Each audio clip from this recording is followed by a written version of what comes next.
Jahsear, thanks so much for joining us. I'm glad to catch up with you. Been wanting to chat with you about your signing with Pitt and everything. But we got to start with your senior season. I mean, you guys had a perfect year, state championship. You didn't lose a game. I think what 15-0, something like Yeah. that. But you had to finish it by taking it out on some Western PA guys. And I got to bring that up first because I think they're probably we're probably some Pitt fans a little bit conflicted because they're pulling for you. You're a Pitt guy, right? But at the same Yeah. time, they're pulling for Peters Township because that's the local school. And I don't know. Did you hear a little bit of it on Twitter? See a little bit on social media of people kind of jabbing back and forth with that game?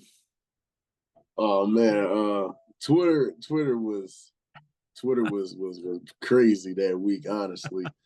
You had the Whippeal Insider, a whole lot of Whippeal, based Twitter pages, and it kind of got to me because, I haven't seen it the last 2 years. So, and I've been a part of the last two losses, and I feel like last year was a pretty bad one, honestly. So I knew they were going to use that as, the stepping stool to just keep the tweets going and rolling. How we won in 7 in state championships. How we were 0-3 against Whitfield teams, and I think this year, I just had the motive. I put a couple tweets that that it was noted that I saw it and I was going to apply it. I had that. I put it a lot of it as my screensaver. Uh, I actually put the last year of me taking the trophy with the runner-up trophy as my screensaver all week, and it was just my motto. Like, I didn't want to feel that again. And it was more so I just had to go out there and dominate. It wasn't nothing against the Western PA, but I Mhm. knew when it came to high school sports, they were going to rock with them. And, and it was also just showing them that, when I get to the University of Pittsburgh, I'm going to be a dog and they're going to be rooting for me soon. So it was here and there, but it was definitely a great moment. Yeah, I was just kind of looking back over. I mean, you guys, 2 years in a row, like you said. I mean, Penn Trafford 2 years ago, Pine Richland last year, and it's not like you had bad seasons. I mean, you end up getting all the way. What was different this year? What made it work for you guys this year that you were able to finish the job and go undefeated and win the title? This year, I feel like the difference was every kid on this team, well, what most of the older kids on this team were there for the last two. They seen it. They've been there. Last year was more a lot of guys, who were in my class, but they had to step up because I was one of the younger guys who played on the state championship team against Penn Trafford. So last year was okay. They stepped up. Some guys were, shocked. Some guys they were nervous for the moment. I feel like this year, everybody saw it. The young guys, of course, they didn't really see it, but some of the young guys were freshmen last year. They saw it. They had to contribute this year. And then, the juniors or sophomores who were there last year, they stepped up and they're veterans to it. So I feel like that played a big part of it. And I bring this up a lot, but we did brain training this year, trained our minds to visualize the big plays we were always going to make in the big games. Visualize yourself making a mistake and get right back to the next play. Breathing techniques, for big moments like, where you may go down in some games. You may be down at halftime, or there may be a clutch moment in the game. The other team may score. You may throw a pick. You might fumble. You might miss a tackle. Little things like that. We trained our minds to always overcome adversity. So I feel like going into the game, we were mentally prepared, letting ourselves know, yeah, we're better than them, and don't have any doubt in your mind. I feel like that was a big confidence key for us this year. That mental preparation, was that something your coaches brought to you guys in the off season? Something you worked on in like the spring and the summer, or the weight room? Like, where are you kind of doing that work, putting in that time? So it started in July, August, closer to, around camp time, getting towards the season. And it basically just, so we get out every Wednesday, early. So they give us time to, go. We may want to get something to eat. We'll come back and do that. Then we'll have a lift. Then we head off to practice. And then on game days, depending on how our time works, we do it before, we do it in the morning. We may do it right before the game, 2 hours, 3 hours before the game. So our mind is mentally prepared. So I feel like us doing that on days that we have practice Now you're locked in practice. Now we're focused. Now we're doing everything we need to do in practice. Practice makes perfect.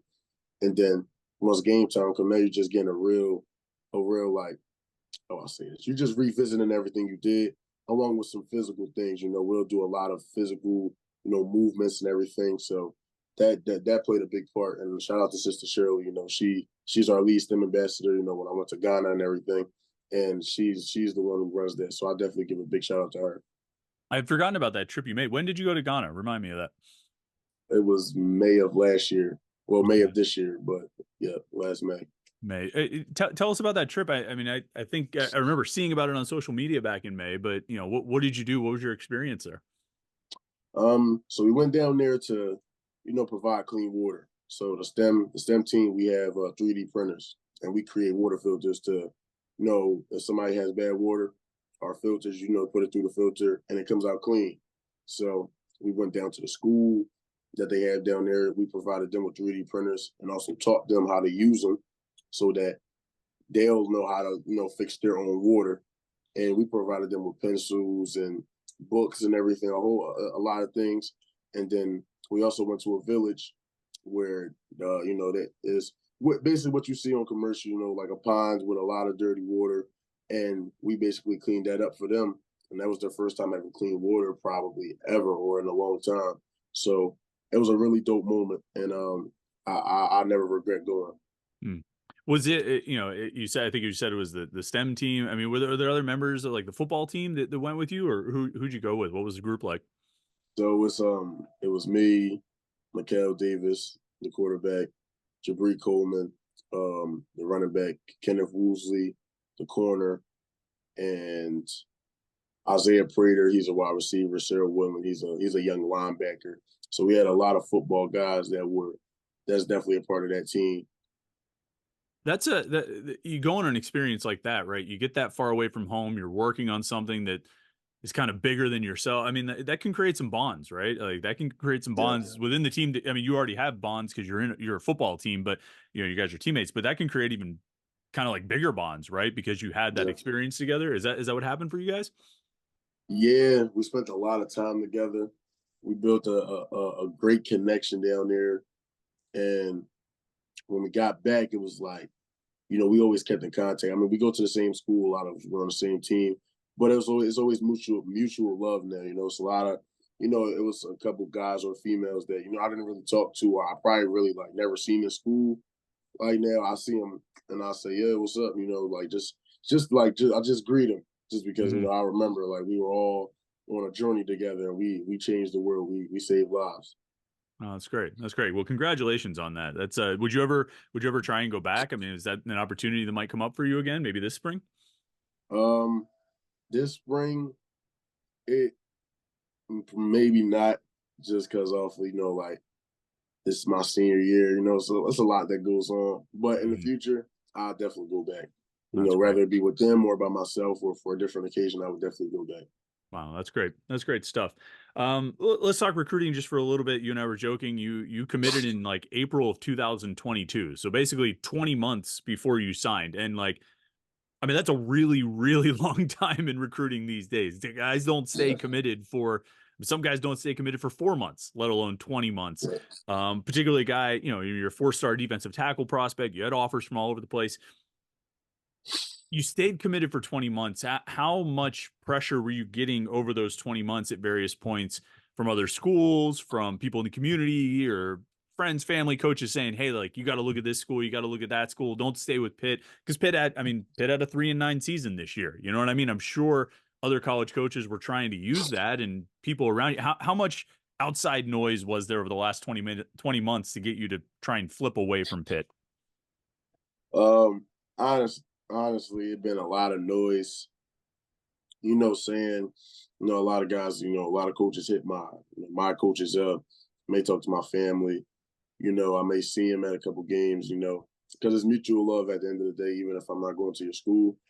But I just looked at it as, I didn't really, entertain a lot of schools.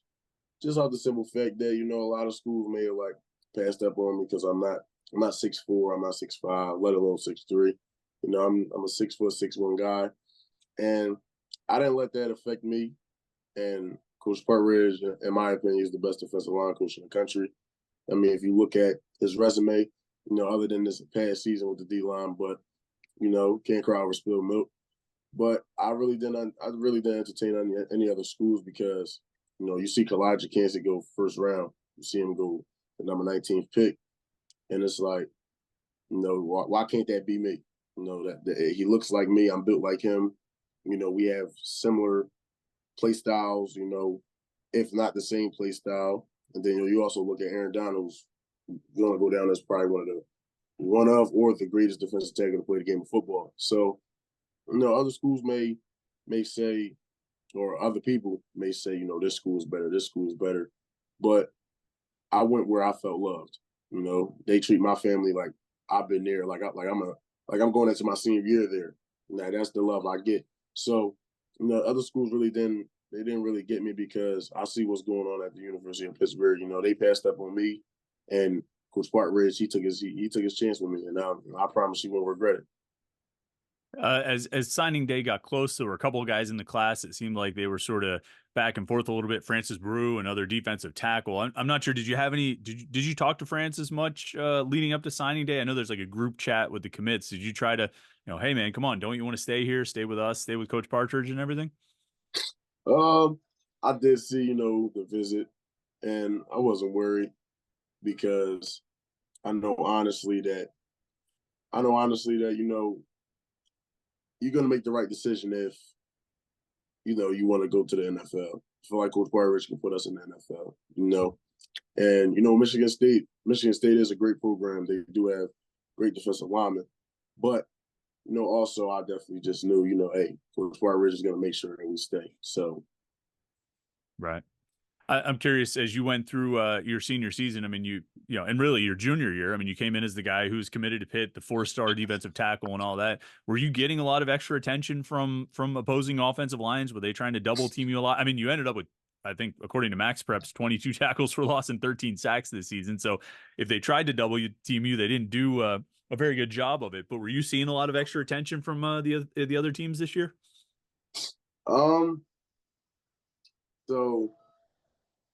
So all right, well, I can say this. So at the start of the season, they made the choice to move me to defensive end.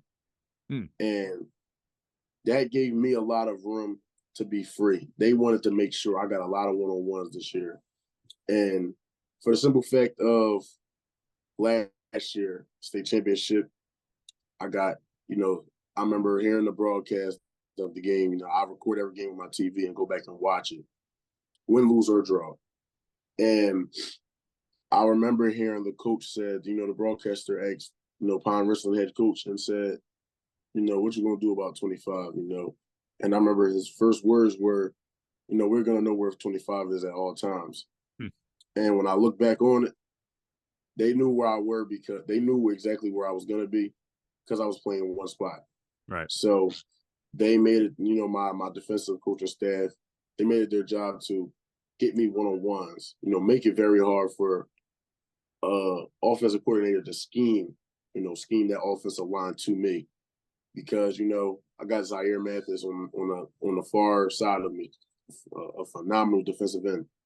So if you want to slide to me, he's going free. He's going to make a play. I still got David Johnson on the other side, the sophomore Joseph Sander, Andre Cooper, who's also a senior with me, Mikael Whitfield. We got so much depth at this position, as our unit. Whereas though once I moved to the outside shade, it made it real tough. And so once you want to bring a tight end or an H-back or a max protect to the outside, I also bumped right back down to the 3-tech position.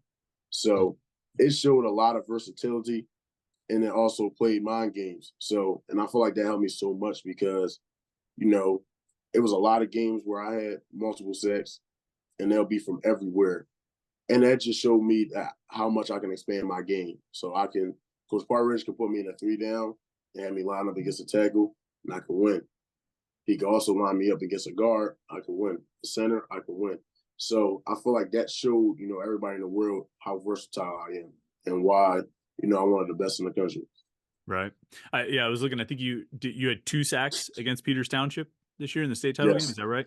All right. What kind of quickly, what tell me about those two. Were you lined up at end for both of those sacks, or was one end, one tackle, or both tackle? What happened on those two plays?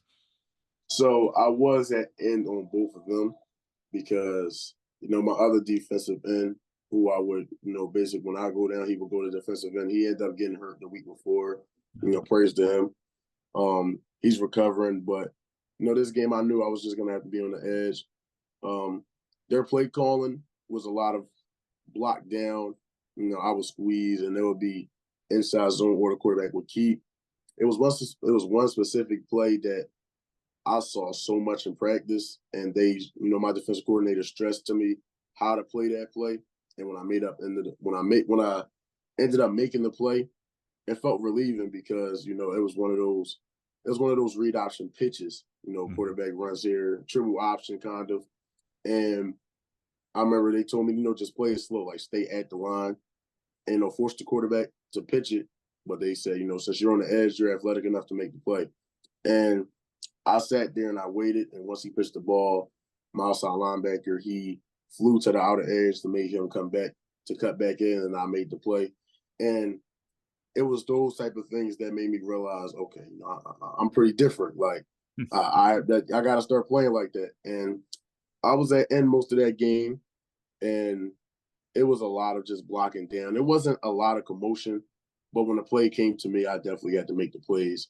And it was sometimes where it wasn't my play to make, but I was athletic enough and I was good enough to, be a part of the play that really had nothing to do with me, whether it be running across the field or, just squeezing and the three tech that should be making a play.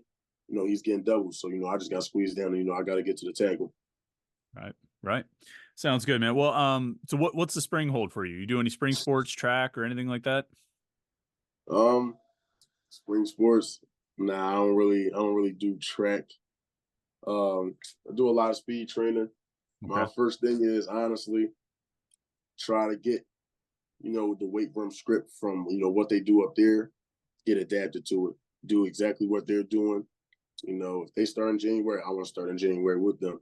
So, as they're in the Pittsburgh locker room, Coach Stack and everybody, I'll be in the MOTEP locker room with my strength and conditioning coach, getting better, getting stronger. So when I go up there, I'm not too far behind. Only thing I may be behind on is the playbook.